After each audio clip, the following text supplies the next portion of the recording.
Hello friends, स्वागत है आपके अपने चैनल एजुकेटेड बदर में। दोस्तों, एक बार फिर से हाजिर हूँ एक इम्पोर्टेंट वीडियो के साथ जो होने वाला है आपके लिए बहुत ही खास। तो बने रहिए आप हमारे साथ। और हम लोग आज बात करने वाले हैं बहुत ही इम्पोर्टेंट वर्ड्स उर्दू अनुवादक से रिलेटेड, जो कि सहायक उर्दू के लिए और सभी के लिए यहाँ पर सामान्य रहने वाला है। सभी वर्ड्स यहाँ पर प्रीवियस क्वेश्चन जो कि यूपी में 2016 में पूछे गए थे उसके मुताबिक हम लोग यहाँ पर वर्ड्स पे काम करने वाले हैं। तो चलिए हम लोग इसी बेस पर लेकर के आए हैं। तो बने रहिए आप हमारे साथ, अंत तक बहुत मजा आने वाला है और आपको ये सारे वर्ड्स मीनिंग जो है यहीं पर याद हो जाएगा। और इस तरीके से आप अगर याद करेंगे, लिखेंगे, तो आपको जो है बहुत ही आसानी से याद करने में आसानी होगी और याद भी हो जाएगा। तो चलिए करते हैं शुरुआत यहाँ पर। तो सबसे पहला जो मैं एक वर्ड यहाँ पर लिख रहा हूँ, उर्दू में एक वर्ड है मसावात। यह है मसावात दोस्तों, और इसका मतलब होता है समानता। इसका मतलब क्या होता है? समानता। मसावात बोलेगा तो समानता, लेकिन अब यहाँ पर समानता वर्ड आया तो इसी से एक शब्द और बना है सामान्य। हिंदी वर्ड से सामान्य, सामान्य, लेकिन समानता और सामान्य में बहुत फर्क है। समानता का मसावात हो जाएगा, और अगर सामान्य बोलेगा तो सामान्य को हम लोग आम कहते हैं। क्या कहते हैं? आम कहते हैं। उसी तरह से एक और वर्ड है अख्तियार। उर्दू का एक बहुत ही बेहतरीन वर्ड है अख्तियार, जिसका मतलब होता है, यहाँ पर देखिए, इसमें इससे रिलेटेड भी दो वर्ड्स बहुत ही इंपॉर्टेंट वर्ड्स बनते हैं यहाँ पर। एक है अख्तियार। अख्तियार का यहाँ पर आपको मालूम होगा कि इसको कहते हैं नियंत्रण। इसे कहते हैं नियंत्रण। इसे कहते हैं हम लोग नियंत्रण। लेकिन इसी से एक दो वर्ड्स मिल करके एक शब्द बने हैं इख्तियार पॉलिसी। आप इसका एक शब्द सुने होंगे, इख्तियार पॉलिसी।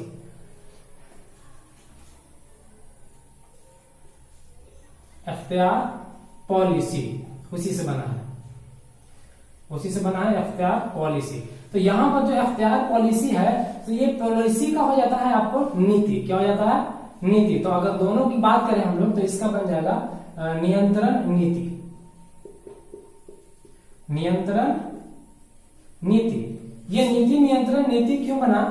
क्योंकि पॉलिसी का मतलब होता है,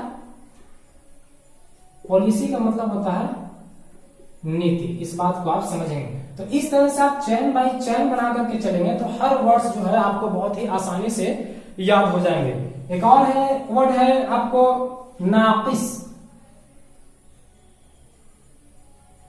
यह वर्ड एक नाकिस है, और इसी से रिलेटेड एक और वर्ड है आपका ऐबदार। ऐबदार। तो इन दोनों में अलग अलग इन दोनों के मीनिंग होते हैं। अगर आपसे पूछेगा नाकिस, तो नाकिस का मतलब होता है दोषपूर्ण, जिसमें दोष हो, दोषपूर्ण।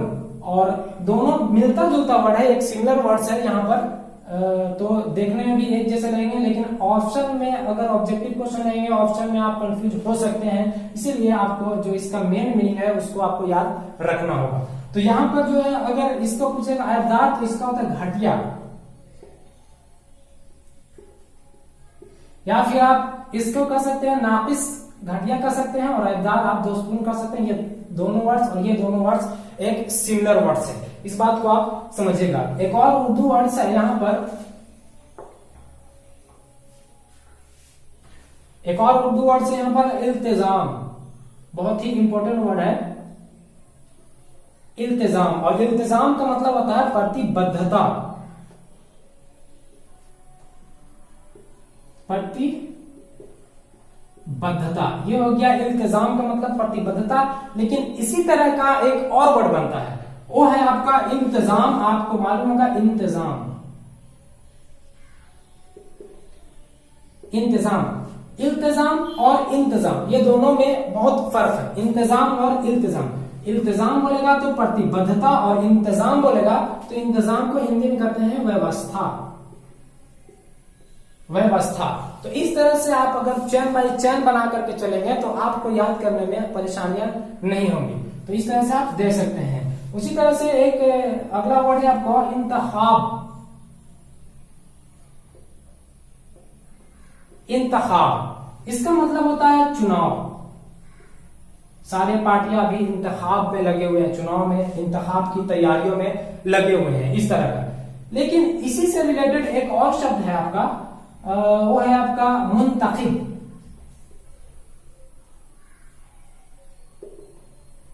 मुंतखिब, ठीक है, मुंतखिब है ये।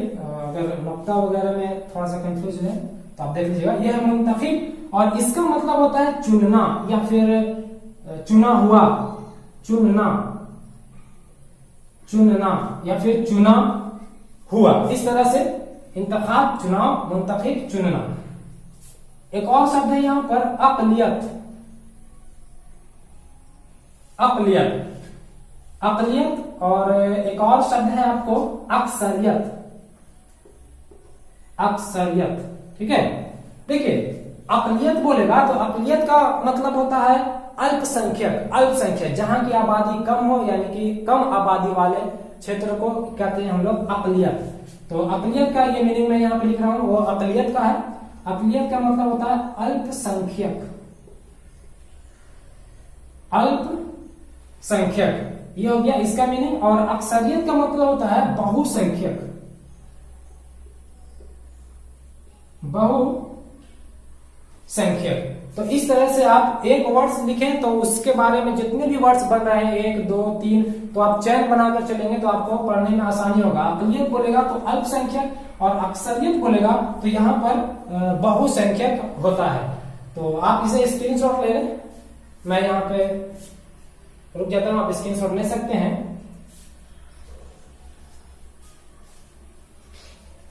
तो चलिए ये हो गया, आप इसके स्क्रीनशॉट ले लीजिए। तो चलिए अभी आगे कुछ हम लोग और वर्ड देखते हैं।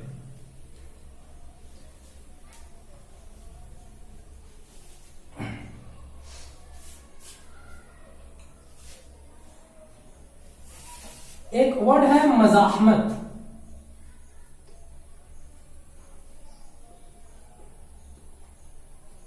मज़ाहमत। और एक वर्ड है एहतजाज,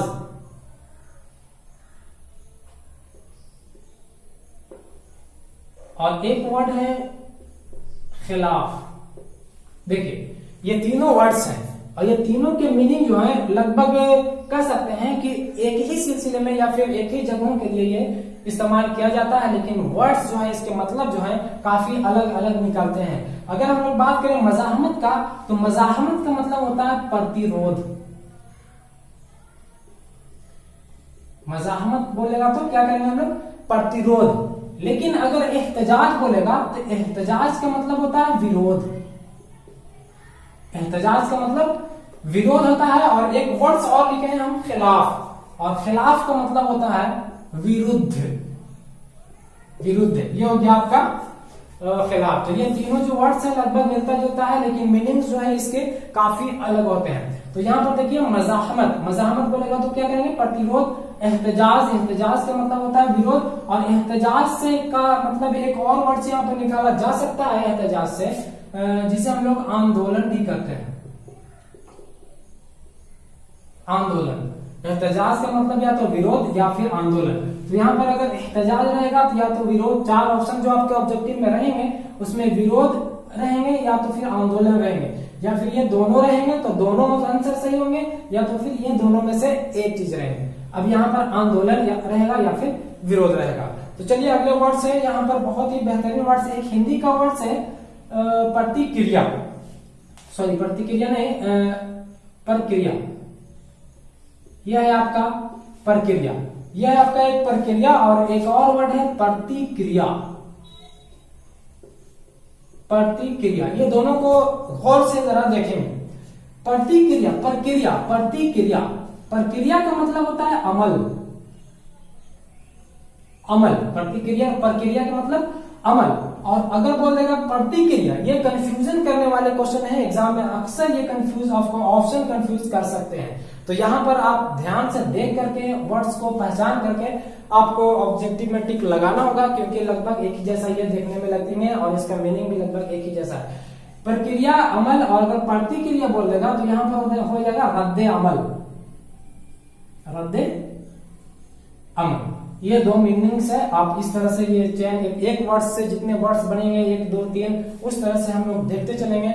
और ये पहला वीडियो है दोस्तों, और इसी तरह का मैं और भी वीडियो लाता रहूंगा जितने भी वर्ड्स हैं। तो आप इसका एक सेशन चलने वाला है लंबा, जब तक एग्जाम नहीं हो जाते। तो दोस्तों आप सभी से बस इतना ही इंतजार है कि आप जो है बने रहे हमारे साथ पूरे, जब तक एग्जाम नहीं हो जाता है। आपको लगभग वर्ड्स जो है आपको लिखा दिया जाएगा, बता दिया जाएगा।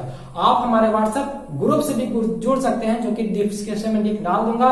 और व्हाट्सएप ग्रुप से जुड़ सकते हैं, फेसबुक ग्रुप से भी हमारे जुड़ सकते हैं। वहां लगभग 200-250 से ज्यादा क्वेश्चन पोस्ट हो चुके हैं फेसबुक ग्रुप में, तो आप वहां भी जुड़ सकते हैं। तो चलिए हम लोग देखते हैं अगला वर्ड्स। अगला वर्ड्स है यहाँ पे बहुत ही एक वर्ड्स है इंपॉर्टेंट, जिसे हम लोग भूकंप करते हैं। एक वर्ड्स है भूकंप, ये देख सकते हैं भूकंप को कहते हैं जलजला। ये है भूकंप, भूकंप कहते हैं जलजला। और इसी से रिलेटेड एक और वर्ड है ज्वालामुखी।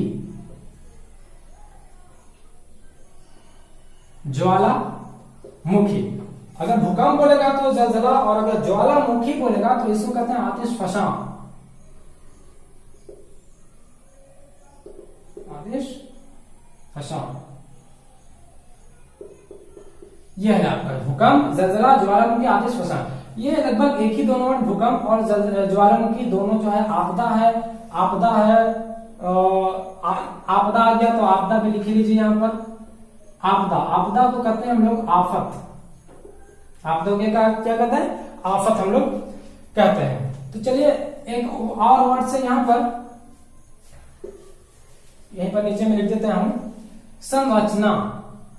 एक वर्ड है संरचना और एक वर्ड है रचना। ये दोनों में बहुत फर्क है, संरचना और रचना। संरचना और रचना, इसको जरा देखेंगे। संरचना का मतलब होता है ढांचा, किसी चीज का ढांचा तैयार करना, ढांचा। या फिर कह सकते हैं संरचना का मतलब बनावट, या फिर हम लोग कह सकते हैं बनावट। लेकिन अगर सिर्फ बोलेगा रचना, इतना अगर सिर्फ बोलेगा रचना, तो रचना का मतलब होता है मुरक्कब। ये हो गया आपको रचना। जैसे इस पुस्तक के रचिता कौन है, रचनाकार कौन है, तो ये हो गया आपका जो है यहाँ पे मुरक्कब, यहाँ पे आ गया। तो इस तरह का शब्द यहाँ पे ध्यान से देखिएगा। तो चलिए हम लोग कुछ और वर्ड्स यहाँ पर देख लेते हैं। एक उर्दू का बहुत ही इंपॉर्टेंट वर्ड है दौरे इक़्तिदार। दौरे इक़्तिदार, यह है आपका दौरे इक़्तिदार। इसका मतलब होता है, दो मीनिंग इसका निकल सकता है। एक मीनिंग इसका है शासन,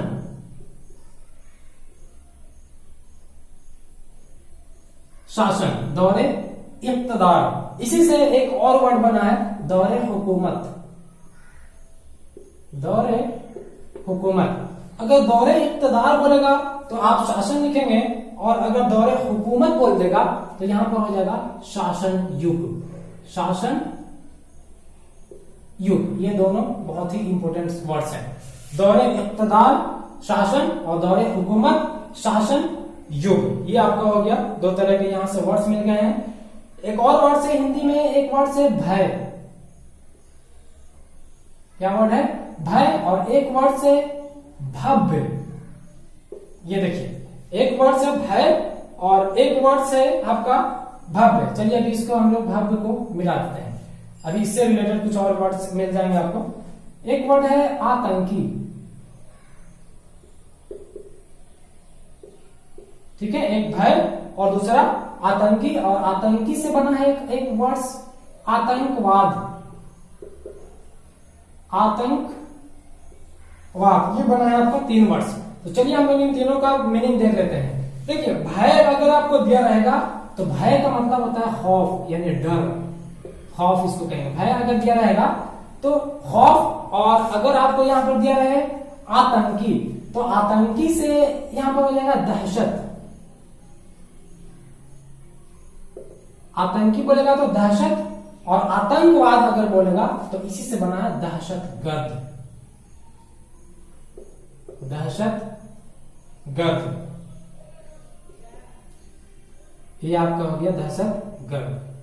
ठीक है, भय, खौफ, आतंकी, दहशत, आतंकवाद, दहशत गर्द। तो ये वर्ड्स हैं, इसको मैं मिटा दे रहा हूं। आप चाहें तो इसे स्क्रीनशॉट ले सकते हैं। मैं हट जा रहा हूं।